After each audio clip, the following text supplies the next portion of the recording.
Welcome back to the Preneur Life. We have 10 clues from successful business owners that can help any entrepreneur.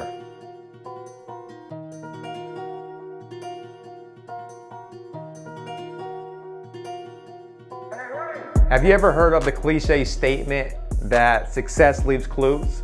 But we're going to talk about it here today. We have 10 successful clues for you to be able to help you as an entrepreneur develop and be able to have a long-lasting business. Okay, so let's talk about the first one. Really, let's get right into it. Number one is being predictable. All right, predictable is number one, as you can see here. So, for example, as a business owner, as an entrepreneur, are you predictable? Are you doing the same things consistently that's able to compound itself? For example, are you showing up to your office on time every time? Do you show up at the same place, the same time each and every day?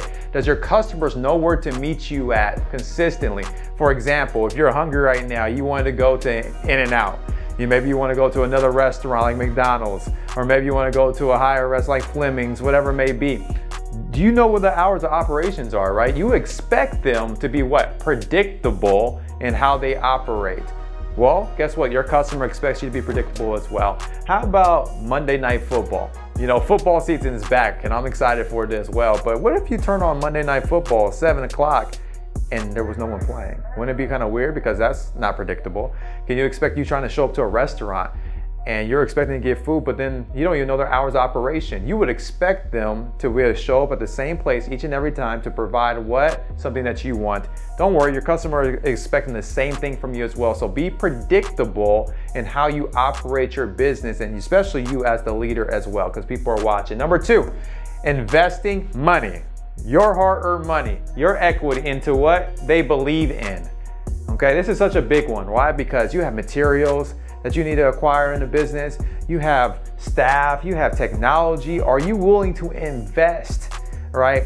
I remember when we first started our business, and you know, I'm the borderline frugal. You know how people say frugal, they have to keep saying that word because it's this another word for saying cheap, right? So you're like, okay, well, I mean, oh man, how much is that gonna cost? And you're like, okay, do I truly believe in this to go invest in this new technology to help us expand? Do I truly believe in this to be able to get this next staff member I'm gonna need to be able to expand our business? I have to put my money where my mouth is sometimes.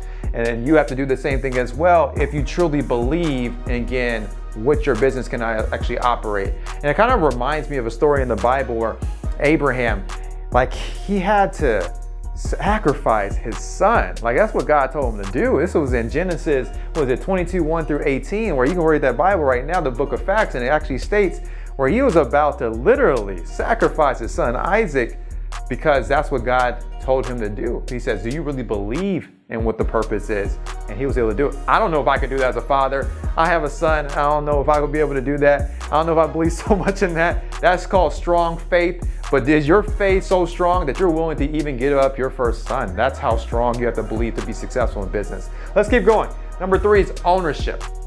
Ownership. A successful business owner takes ownership of everything they step into. Any environment that has to deal with the business, they take ownership in it. If maybe in the office, and you say, well, there's a desk there, I want to rent it. I'm going to go rent it. Maybe there's an office. I'm going to go rent the first office I can possibly get in that building. Whatever they need to do, they take ownership of everything they got going on. Even if there's opportunity for shares, whatever it is, they go get anything they can because they want all the ownership, because they believe in what they got going on. They want ownership. Number four, you can see here, is they believe and support staff.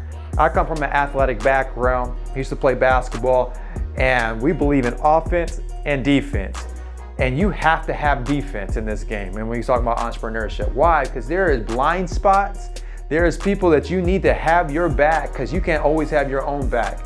So who has your back? Usually that's your support staff, right? Those are the people that are able to see things again that you cannot see, and they're going to help you be able to expand further so you can keep playing offense as a leader, as the entrepreneur, maybe the face of the business. And you have those that are taking care of the defense of that. Next is what? Systems. Okay, you have to have a system-driven business, because if it's all based on the individuals of that organization, of their charisma or their talent, it's not going to grow effectively long term. There has to be systems in place, because systems don't sleep, right? So do you have a system like to attract your customers?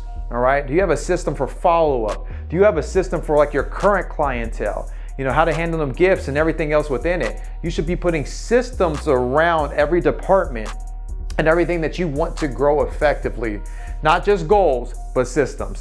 All right. Number 6, you can see this: track your numbers, not your feelings. Okay. So track your numbers, not your feelings. What I mean by that, we used to have these board meetings and you would have everyone come in, sit around the round table, and we're asking people, hey, so how are things going? Well, let me tell you how I feel. No. We want to know what happened. Like, what's going on in your department? Like, what are the numbers? Did the numbers grow or do they fall? Because we cannot measure how you really feel, and your feelings are not going to help the profitability of the company increase, but the numbers will.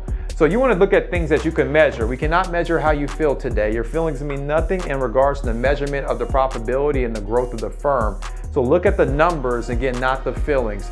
Does that mean that feelings don't matter? That's not what I'm saying. I'm saying that, again, in regards to being successful in these top 10, for sure, number 6 is they know how to track numbers. Okay, they look at that. Jeff Bezos, you read one of his books called Amazon's the Way. He says, if it doesn't start with a number, then we don't talk about anything. I don't want to hear anything else out your mouth unless it starts with a number. I mean, he's the richest man on the earth right now. I guess he knows a little bit what he's talking about. Number 7, target to beat your prior best.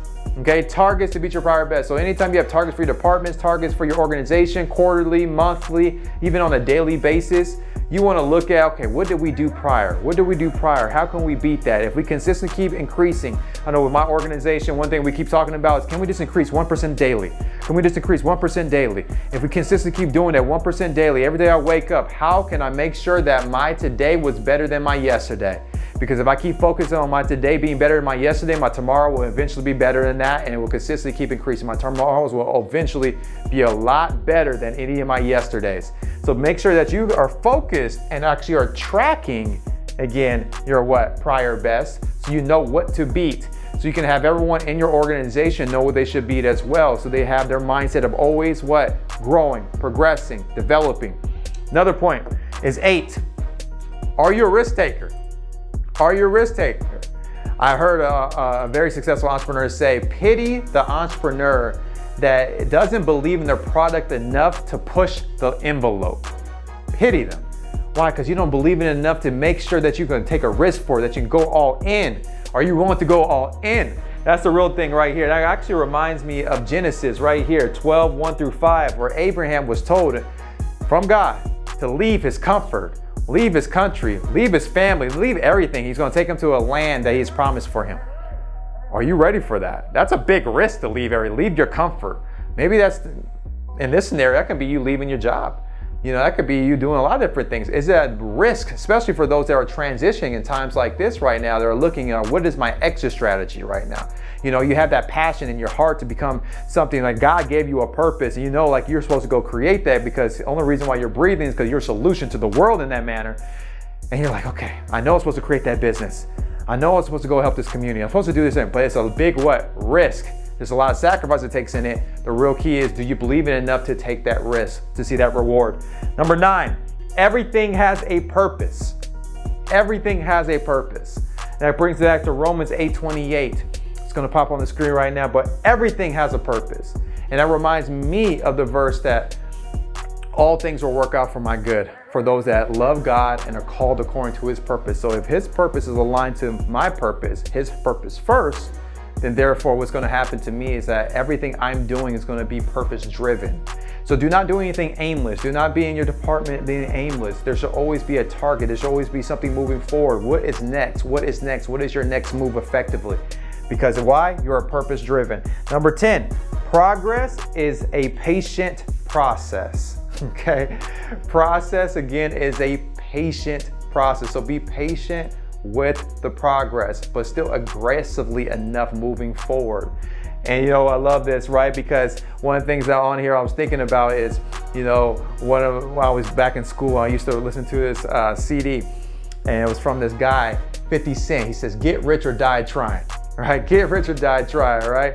And in my mind, when you start thinking about progress as a patient process, I'm thinking about either you get it done, you come through, you hit your targets, you hit the goals, you hit the vision of the company, or you die trying. So hopefully that encouraged you to make sure that you use these 10 points from successful business owners, the clues that they left behind, Why? Because if you take those clues, you can grow. But if you don't pay attention to these clues, you could be clueless. So hopefully that helps you. Check out our Instagram. Let us know what you think about this video. Hopefully it encourages you to keep growing as well. And we'll see you on the next one.